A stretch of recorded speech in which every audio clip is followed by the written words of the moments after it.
I woke up to the sound of my life being erased.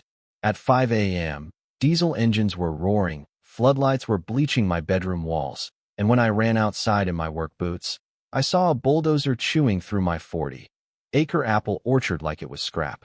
30 years of my father's Honeycrisp and Gala trees were just snapping under metal treads, blossoms crushed into mud. The foreman waved a clipboard with my signature on demolition permits I had never seen. The woman behind it all, HOA President Veronica Ashworth of Maple Ridge Estates, thought I was just another dumb farmer. She didn't know I'm me, Cole Harrington, and I've been county permits director for 15 years, the person who actually decides what gets built in this town. My grandfather, Walter Harrington, bought this land when it was just scrub and a dream. My dad, Daniel, broke his back turning it into a real orchard that supplied half the county's farmers markets. When he had a heart attack in 2018, hospital bills buried us. I took the steady paycheck as permits director, trying to keep the lights on and the farm alive. The irony wasn't lost on me. Approving other people's projects while watching developers circle our fields like vultures. Then Veronica arrived from Red Mesa, Arizona with lawsuits in her purse and a voice sharp enough to peel paint. She moved into Maple Ridge Estates, the luxury subdivision welded to my fence line, and started treating our rural community like a broken ATM. She complained about the smell of apple blossoms from a farm that existed long before her HOA sign. Within a month, she'd filed 47 violations on neighbors for having clotheslines, old tractors, slightly non-approved beige paint. The sound of her designer heels in the courthouse hallway became a horror theme. She came for me with a $15,000 remediation fee, claiming my irrigation system violated some obscure health code. When I asked to see the violation, she produced a compliance agreement with my signature on it. I knew instantly it was fake. That night, I sat at my kitchen table, legal papers spread next to Dad's farm journals, coffee gone cold, metallic fear on my tongue, staring at a version of my name I hadn't written. I wasn't alone. My deputy clerk, Linda Park, has 20 years in county government and can smell bureaucratic fraud from 3 zip codes away. Rusty Gallagher, the contractor who'd helped Dad build our barn, was already getting pressure from Veronica to overcharge residents on required upgrades. My cousin, attorney Evan Rossi, dug through records from Red Mesa, Coyote Falls, Pine Bluff, and found the same pattern. Target older landowners, drown them in legal fees, then swoop in with lowball offers when they're exhausted and broke. The warning shot turned into a cannon blast when a process server showed up at 6 a.m. with a lawsuit. Veronica claimed my farm was illegally operating on land zoned residential since 1988. She produced an original zoning map showing my orchard as part of a subdivision that never happened and demanded I shut down all agriculture and pay $250,000 in damages for reducing property values. What she didn't factor in was that I live inside zoning codes for a living. For 3 days I camped in the courthouse basement with Linda, under flickering fluorescent lights, pulling every zoning record from the 80s onward. Rusty kept us supplied with coffee that tasted like burnt socks. We built a paper trail that proved my land had been formally grandfathered as agricultural in 1995, surveyor signatures, commissioner approvals, environmental reports, all airtight. Her map? Section numbers that didn't exist at the time, a county seal missing details, and a dead surveyor's signature. She hadn't just lied to a judge, she'd forged government documents. Evan looked at the evidence and said, "Cole, this isn't just a bad lawsuit. This is federal crime territory." We filed a brutal response and a countersuit for harassment and fraud. Then I used my access as permits director to pull every permit tied to Veronica's own house. We found 17 code violations, unpermitted decks, illegal septic changes, structures shoving into county setbacks. The queen of compliance was living in a monument to hypocrisy. I scheduled a routine inspection. Linda handed me the paperwork with a grin that could have powered the building. That's when Veronica moved from petty tyrant to amateur crime boss. First came the fake state agricultural inspectors in cheap jackets, led by a guy whose mustache belonged in a bad movie. They declared my trees diseased and ordered me to remove all infected vegetation in 14 days. No appeals. Their badges looked like they'd been laminated in a garage. One call to the real estate department, and they evaporated. No such agents. No such operation, and their truck turned out to be a rental from Red Mesa with magnet signs slapped on the doors. Then our Rayall County Health Inspector, Robert Miller, showed up sweating through his shirt with a condemnation notice for my irrigation system. What he didn't know was that I'd hidden security cameras in birdhouses. I watched him give my pipes a lazy glance, then climb into his truck, where Veronica was waiting with a manila envelope. She counted out what looked like $100 bills while he signed papers on his dashboard. County business handled like a parking lot drug deal. Meanwhile, Linda discovered 3 county commissioners had taken educational trips to Neon Harbor, paid for by Sierra Vista Development Group, a consulting company sharing an address with Veronica's Shell Corporation. They'd voted in lockstep on every development issue for months. Rusty brought the Rayall kicker. Resort blueprints Veronica had shown him, spanning my farm and 3 neighbors, dated 6 months before she even moved into Maple Ridge Estates. She wasn't trying to buy my land. She was planning to take it using eminent domain once enough of us were ruined. Veronica filed an ethics complaint claiming I was corrupt, and the local paper, another one of her casualties, ran editorials questioning whether county employees should own businesses. My phone rang with panicked commissioners pretending they knew nothing.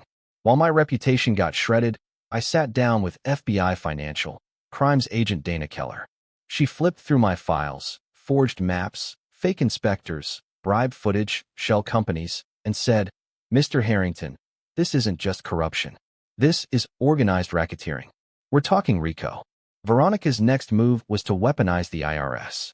An agent called to say they'd received an anonymous tip that I'd been taking kickbacks.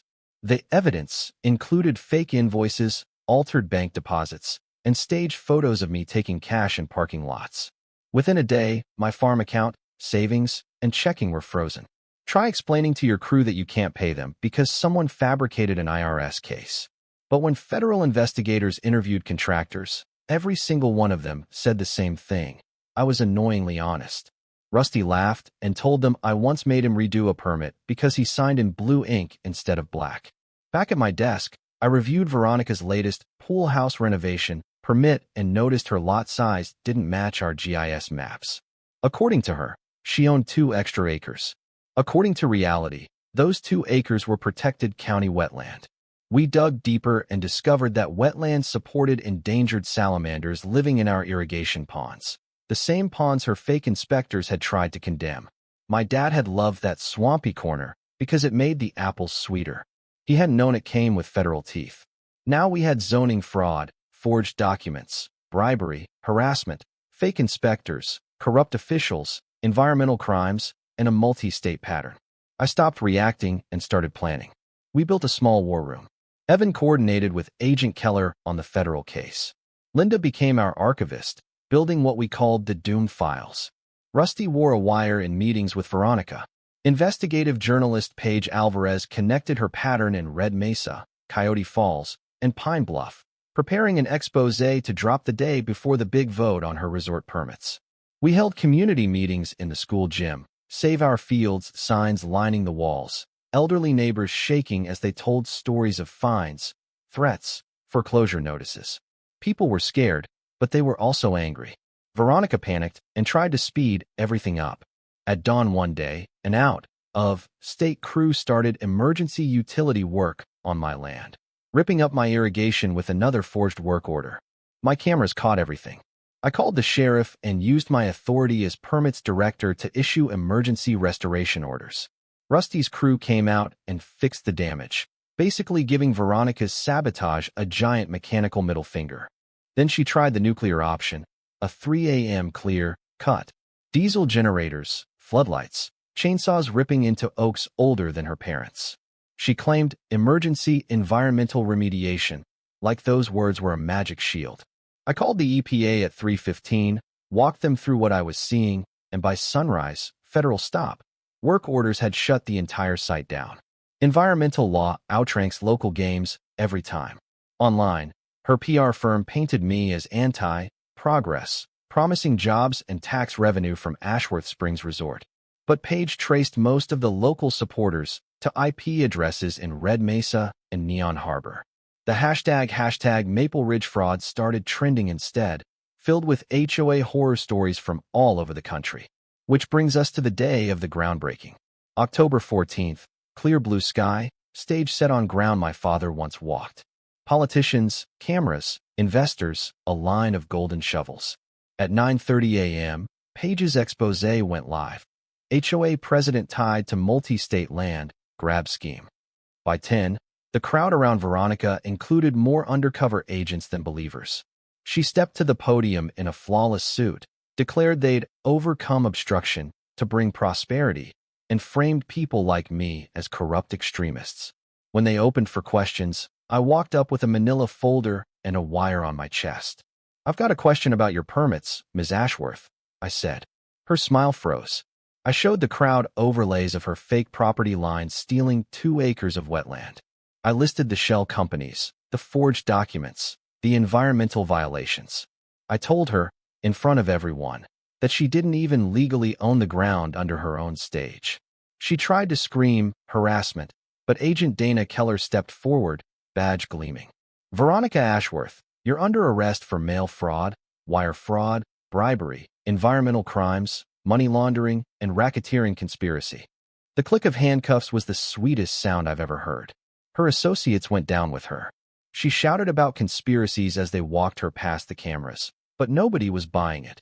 Not with the Lewandowskis crying from relief and Rusty starting a chant, "Save our farms." After that, justice moved like a machine finally turned on. Veronica took a plea, 12 years in federal prison, $3.2 million in restitution. 17 people tied to her ring were arrested across 4 states. 3 county officials and Robert Miller were convicted for corruption. The Maple Ridge HOA got dissolved by court order. Their strangling covenants died with them. The Lewandowskis expanded their chicken coop. Widow Marjorie Martinez planted tomatoes again without fear. Our wetland became part of a 200-acre federal preserve, a grant-funded habitat restoration, and an education center. My orchard expanded to 60 acres using properties seized from her shell companies. We partnered with Bridger Agricultural College, bringing students to learn that apples don't actually grow in grocery store bags. With a whistleblower reward and book rights page helped negotiate, we created the Linda Park Scholarship for kids who want to study environmental law and protect towns like ours. Somewhere in between hearings and field work, Paige and I realized we were more than allies. Our first date was giving joint testimony on rural land protection. Not romantic to everyone, maybe, but it was perfect for us. Now we host the Maple Valley Apple Festival every fall. Live music, vendors, kids running between trees, and walking the boardwalk through the preserve, searching for tiny salamanders that unknowingly helped save a whole community. Laughter and bluegrass replaced diesel and threats. I know people like Veronica don't vanish from the world. That's why we set up a hotline and training for other small towns, teaching them how to spot the signs: fake urgency, shell corporations, copy, paste HOA harassment. Last month, a permits director from the next county called and said, "Cole, I think it's starting here too."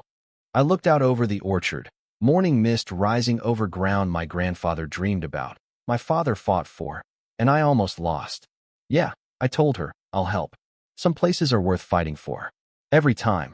So let me ask you, if someone rolled up with forged papers, bulldozers, and bought off officials to erase your family's legacy while you slept, would you back down for peace? Or would you fight and risk everything to push back? Where do you think the line is between rules and abuse, development and theft, order and corruption? And when the system itself is being twisted, what does real justice look like to you?